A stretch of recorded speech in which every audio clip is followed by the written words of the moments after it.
We are gonna use, we got this 16-ounce marshmallow fluff. Just half of this. Don't worry, you'll be seeing this marshmallow fluff again in another recipe we have coming soon. Next, we need 2.5 cups of sugar. Love. Okay, I can do that. So you have a 1/4 cup. How many of those are you gonna need to make 2.5 cups of sugar? 4. No, 4 of those makes a cup. I need 2.5 cups. 10.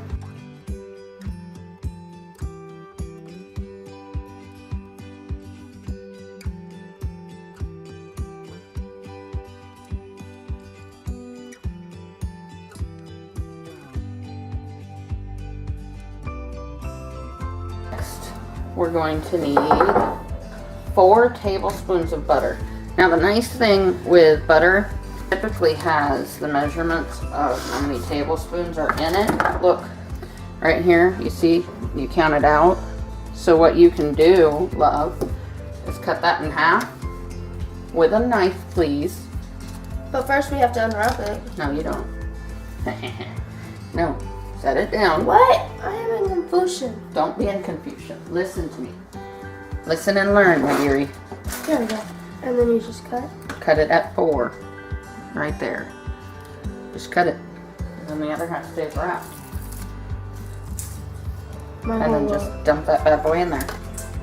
With the wrapper? No. Not with the wrapper, goober. Alright. Make sure to let it sit or else it'll be like super Cold. No, not cold, but And like hard. super hard to get. We need 1 teaspoon of salt.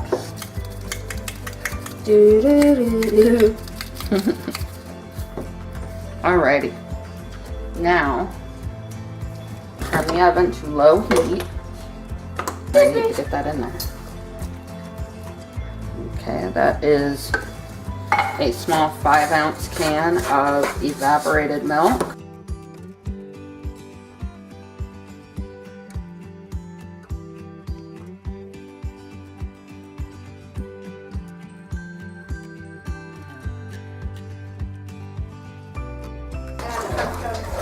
This is a trick my aunt taught me when we used to make jam.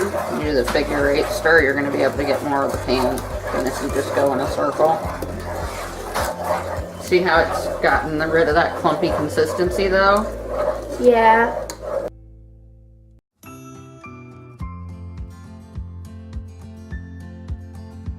Go ahead and set a timer for 5 minutes.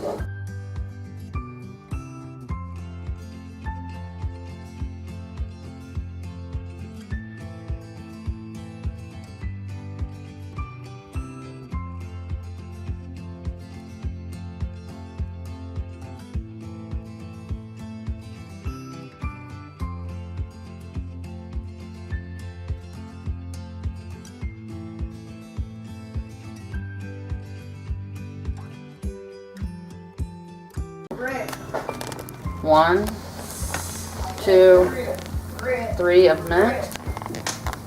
And we're going to go ahead and add in our chocolate chips. You want to make sure your chocolate's completely melted. And you're going to just work it down until you get rid of some of that glossy sheen. We're going to go ahead and pour it into an already buttered pan.